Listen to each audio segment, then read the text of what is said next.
बिस्मिल्लाहिर्रहमानिर्रहीम।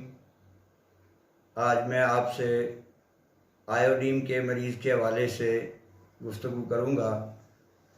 आयोडीन की जो बड़ी बड़ी सिम्टम हैं जो मरीज़ के अंदर पाई जाती हैं, उनमें सबसे पहले आयोडीन के मरीज़ का मिजाज गर्मी वाला होता है। ये गर्मी शिद्दत के साथ महसूस करता है, ठंडी जगह को पसंद करता है। ठंडी जगह में काम करना और रहना भी इसके लिए बहुत ही अच्छा साबित होता है।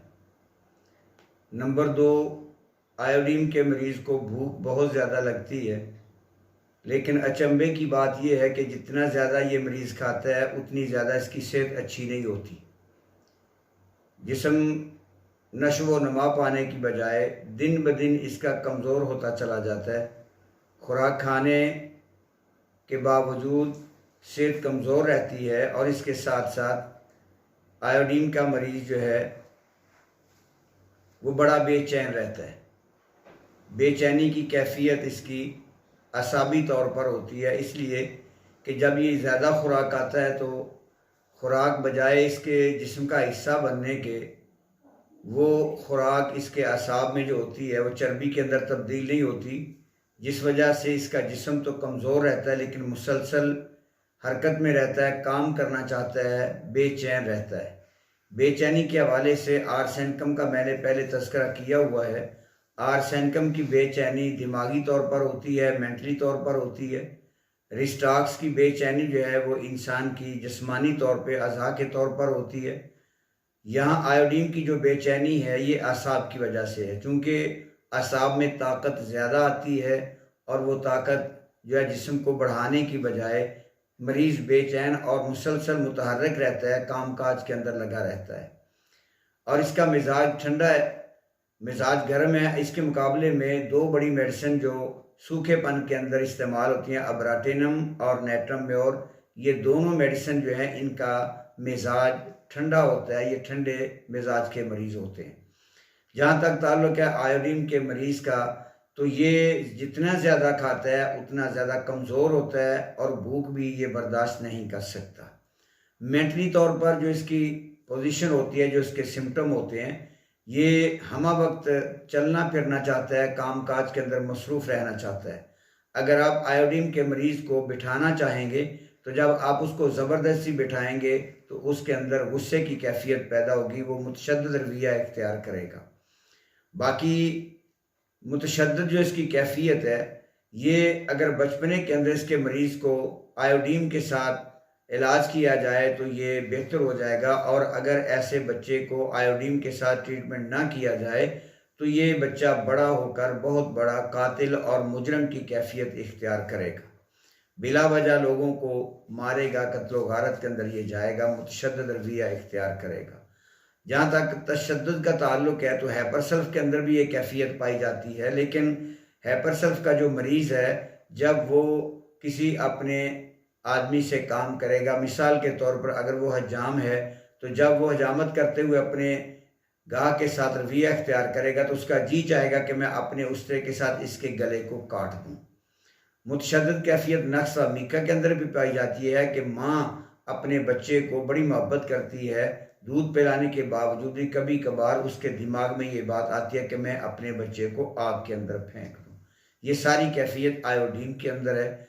आयोडीन जो है ये बहुत ही बड़ी एक होम्योपैथिक मेडिसिन है और ये जिस्म के पूरे गुदूद पर बहुत बड़ा असर करती है।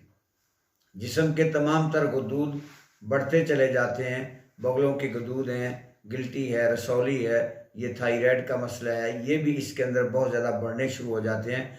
और आयोडीन के मरीज़ को गर्मी भी लगती है और उसके साथ इसके गुदूद भी बढ़ने शुरू हो जाते हैं। गुदूद के बढ़ने में कोनियम भी शामिल है और इसी के साथ ब्राइटा कारब भी शामिल है, लेकिन कोनियम और आयोडीन के जो गुदूद हैं जब बढ़ेंगे तो ये सख्त कैफियत के अंदर होंगे।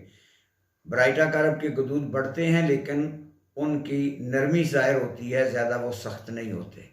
लेकिन एक बड़ी जो अलामत औरतों के अंदर गुदूद के हवाले से पाई जाती है वो ये है कि बाकी सारे जिस्म के गुदूद बढ़ते हैं, लेकिन औरतों के ब्रेस्ट का जो प्रॉब्लम है, उनके जो सीने का मामला है, उनके गदूद आहिस्ता आहिस्ता सिकुड़ने शुरू हो जाते हैं। गदूद भी सिकुड़ते हैं और साथ वज़न भी कम होता है। बाकी सारे गदूद बढ़ते हैं, लेकिन मरीज़ का आयोडीन का जो है उसका जिस्म कमज़ोर होता चला जाता है और बाकी गदूद बढ़ने शुरू हो जाते हैं। ऐसी कैफियत में जब थायराइड का मसला होगा, गिल्लड़ का मसला होगा, वो भी बढ़ेगा और गिल्लड़ के मरीज़ को बहुत ज़्यादा गर्मी भी महसूस होती है और वो मुतशद्दिद भी होता है। औरतों के अंदर ख़ुसूसी तौर पर ये चीज़ पाई जाती है कि उनके गदूद जो है वो सिकुड़ने शुरू हो जाते हैं।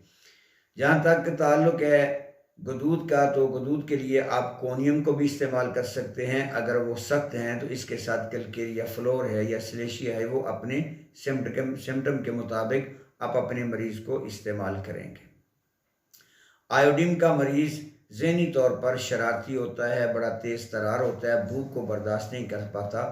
खाने के बावजूद इसका वज़न जो है वो दिन ब दिन कम होता चला जाता है। तो ये आयोडीन का मुख्तसर सा खाका जो मैंने आपके सामने रखा है, इसमें जो बड़ी बड़ी अलामत हैं वो सर दस्त, भूख का बहुत ज़्यादा लगना और नाकाबिले बर्दाश्त होना। मरीज़ बहुत ज़्यादा गर्मी महसूस करता है और मरीज़ को अगर बैठाना भी चाहें तो वो बैठता नहीं, मुसलसल वो काम काज के अंदर लगा रहता है। काम काज करने से उसे सुकून मिलता है। खामोशी के साथ बैठना, आराम से बैठना उसके लिए इंतहाई मुश्किल होता है। ये इंतहाई शरारती और तर्रार तेज़ किस्म का मरीज़ होता है, हमा वक्त मुतहर्रिक रहता है, इसलिए कि वो अपनी ताकत को सर्फ करता रहेगा तो आसानी के अंदर, और अगर वो आराम से बैठेगा तो उसकी तकालीफ के अंदर, उसकी अलामात के अंदर इजाफा होता चला जाएगा। जहाँ तक ताल्लुक़ है इसकी पोटेंसी का, तो इसको 30 ताकत से लेकर 200 तक आप इस्तेमाल करेंगे, लेकिन डॉक्टर नैश ने इसको सीएम तक भी सिफारिश की है और डॉक्टर कैंट ने भी इसको हाई पोटेंसी में इस्तेमाल करने की सिफारिश की है। इसकी जो मुआवन अद्वियात हैं वो लाइकोपोडियम है और इसी तरह बाकी इसकी जितनी भी अलामत हैं वो गर्मी के साथ बढ़ती हैं, ठंड के साथ उसको सुकून और आराम मिलता है। अस्सलामु अलैकुम।